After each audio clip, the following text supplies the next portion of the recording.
नमस्कार दोस्तों, स्वागत है आप सबका फिर से एक नए वीडियो में। आज हम लोग देखेंगे कार्य और समय से संबंधित कुछ महत्वपूर्ण प्रश्न, यानी साझेदारी से भी संबंधित है ये प्रश्न। आइए देखते हैं। यम और यन क्रमशः किसी कार्य को 5 दिन एवं 15 दिन में कर सकते हैं। दोनों एक साथ मिलकर कार्य किया और 450 प्राप्त किया।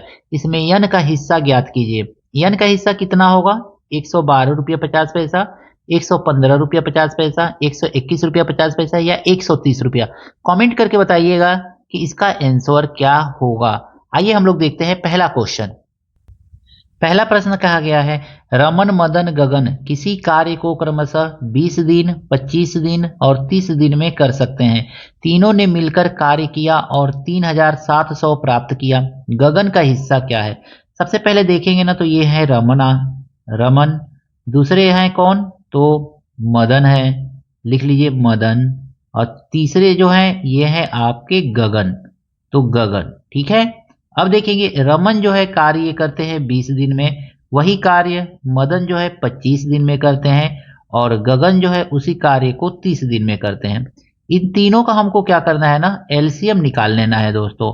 तीनों का जो एलसीएम आएगा उसको निकाल करके यहाँ पे सिंपली लिख लीजिए। 300 आएगा तो यहाँ पे हम लोग लिख लेंगे 300।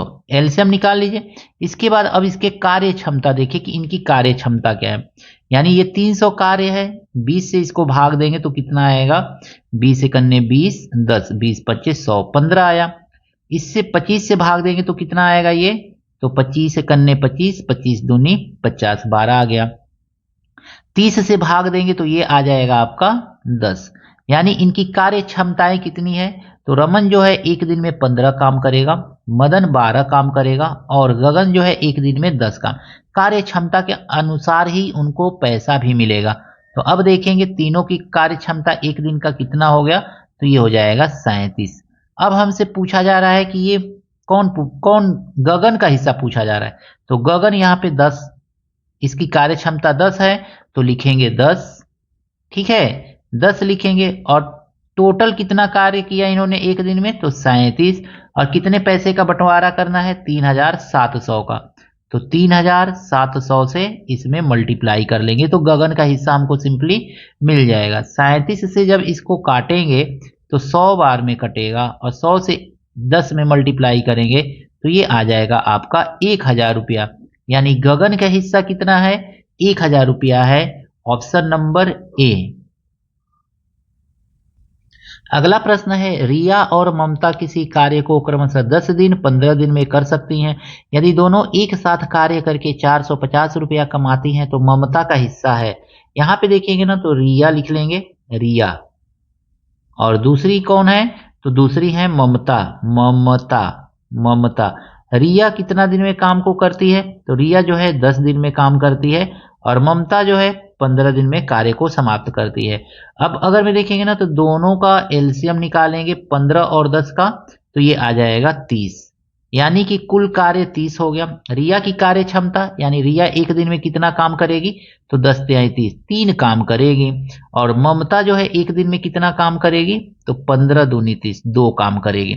अब यहाँ पे देखेंगे 3 और 2, एक दिन का दोनों का काम कितना होगा? 5 होगा। हमको क्या करना है? काम हमसे मतलब नहीं है, पैसे का बंटवारा करना है। तो सीधे सीधे देखेंगे किसका पैसा? तो ममता का पैसा। ममता की कार्य क्षमता कितना है यहाँ पे? तो 2 है। तो सीधे सीधे लिखेंगे 2 बट्टा कुल एक दिन में हुआ कार्य कितना है? 5। 5 कार्य में से इन्होंने 2 काम किया, इसलिए इनको पैसा भी उसी के अकॉर्डिंग मिलेगा। तो 450 से गुणा कर दीजिए, 450 रुपया ही तो है।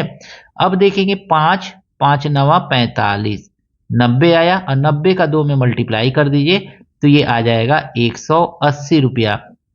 ममता का हिस्सा कितना है? 180 रुपया। Option number C. अगला क्वेश्चन है, ए बी सी ने एक काम इस प्रकार किया कि ए पूरे काम का 1/2, बी 1/3 और सी 1/6 काम किया। मजदूरी रुपया 1200 में बी का हिस्सा है।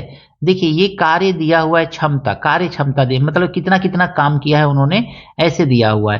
तो हम देखेंगे ए है, फिर कौन है? तो बी है और तीसरा व्यक्ति सी है। ये तीनों काम कर रहे हैं। ए ने 1/2 काम किया, बी ने 1/3 काम कर दिया है और सी ने 1/6 काम किया है।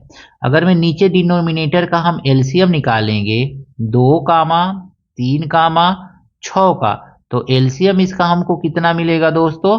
तो एलसीएम हमको 6 मिलेगा। यही तो मिलेगा ना। 6 से इसमें भी मल्टीप्लाई कर दीजिए, 6 से इसमें भी और 6 से इसमें भी, जो एलसीएम आए उससे मल्टीप्लाई कर दीजिए। द्वितीय 6, 3 दूनी 6, 2 आ जाएगा। ये 3 एकन्ने 3 3 ही तो आएगा ना। और 6 से 6 एकन्ने 6 और 1 एकन्ने 1, यानी कि ए बी सी के कार्य का अनुपात कितना हो गया? 3 संबंध है 2 संबंध है 1, यानी ए ने 3 काम किया, बी ने 2 काम किया और सी ने 1 काम किया। इस तरह से अगर मैं कितना काम है 3 2 5 1 6 काम है, तो इस तरह से इन्होंने काम किया है। अब कहा गया है कि बी का हिस्सा, तो बी ने 2 काम किया है ना। कुल कितना काम था? 3 2 5 5 1 6, 6 काम में से बी ने 2 काम किया है, तो कुल उसको कितना मजदूरी मिलेगा 1200 में से? सीधे सीधे ऐसे निकाल लीजिए। 6 दूनी 12, 200 आ जाएगा और 200 से 2 में मल्टीप्लाई करेंगे तो आपको मिल जाएगा 400 रुपया। यानी बी का हिस्सा कितना है दोस्तों? 400 रुपया है। ऑप्शन नंबर सी। एक्स ने किसी काम का 1/3, वाई ने 2/5 एवं जेड ने शेष कार्य किया।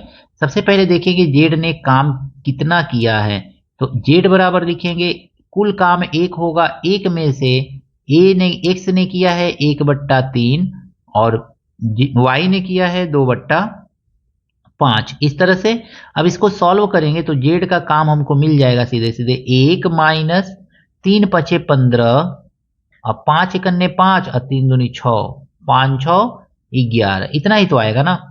अब इसको सॉल्व करेंगे तो 15 एकन्ने 15 में से 11 माइनस करेंगे 4/15, यानी कि एक्स का काम, वाई का काम और जेड का काम। एक्स ने कितना काम किया है? तो 1/3 काम किया है। वाई ने कितना काम किया है? तो 2/5 काम किया है। और जेड ने कितना? तो 4/15 काम किया है। अब यहाँ पे डिनोमिनेटर का हमको एलसीएम निकालना है, 3 5 15 का, तो 15 ही एलसीएम आएगा। तो एलसीएम से यहाँ पे हम सब में मल्टीप्लाई करेंगे, 15 से इसमें, 15 से इसमें और 15 से ही इसमें भी मल्टीप्लाई कर लेंगे। 3 पचे 15, 5 तिहाई 15 और 15 एकन्ने 15। देखेंगे रेशियो क्या है इनके कार्य का, तो 5 एकन्ने 5 रेशियो, 3 दूनी 6 रेशियो, 4 एकन्ने 4। अब तो ये कटेगा नहीं ना, ये इनके कार्य का रेशियो, इन्होंने कितना कितना कार्य किया है। एक्स ने 5 काम किया है, वाई ने 6 काम किया है, जेड ने 4 काम किया है। कुल काम कितना है? तो 6 4 10 5 15। अब 15 काम में से किसका पूछ रहा है? जेड का पूछ रहा है। तो 15 काम में से जेड ने 4 काम किया है, तो 4 काम के अकॉर्डिंग ही तो उसको पैसा भी मिलेगा ना। तो 15 काम में से 1350 रुपया दिया गया है, 1350 रुपया। तो 15 काम का 1350 रुपया, तो 4 काम का कितना होगा? तो 15 से इसको काटेंगे, 15 सत्ते 95, 15 सत्ते 105, 15 8 120, 15 9 135, 90 आएगा। और 90 में 4 से मल्टीप्लाई कर देंगे तो 360 रुपया, यानी कि जेड का हिस्सा जो है कितना मिलेगा? 360 रुपया दोस्तों मिलेगा। ऑप्शन नंबर सी इसका सही है। आशा करता हूं ये सभी प्रश्न आपको अच्छी तरह से समझ में आए होंगे दोस्तों। आपको ये 5वां नंबर क्वेश्चन बताना है कि इसका आंसर क्या होगा। ऊपर लगाए गए प्रश्नों के आधार पर ही इस क्वेश्चन को भी आपको लगा करके बताना है। वीडियो अच्छा लगा है दोस्तों के साथ शेयर कीजिएगा, लाइक कीजिएगा। चैनल पर दोस्तों नए हैं, चैनल को भी आपसे हाथ जोड़ करके निवेदन है सब्सक्राइब जरूर कीजिएगा। मिलते हैं नेक्स्ट वीडियो में नए प्रश्नों के साथ। Thank you, best of luck.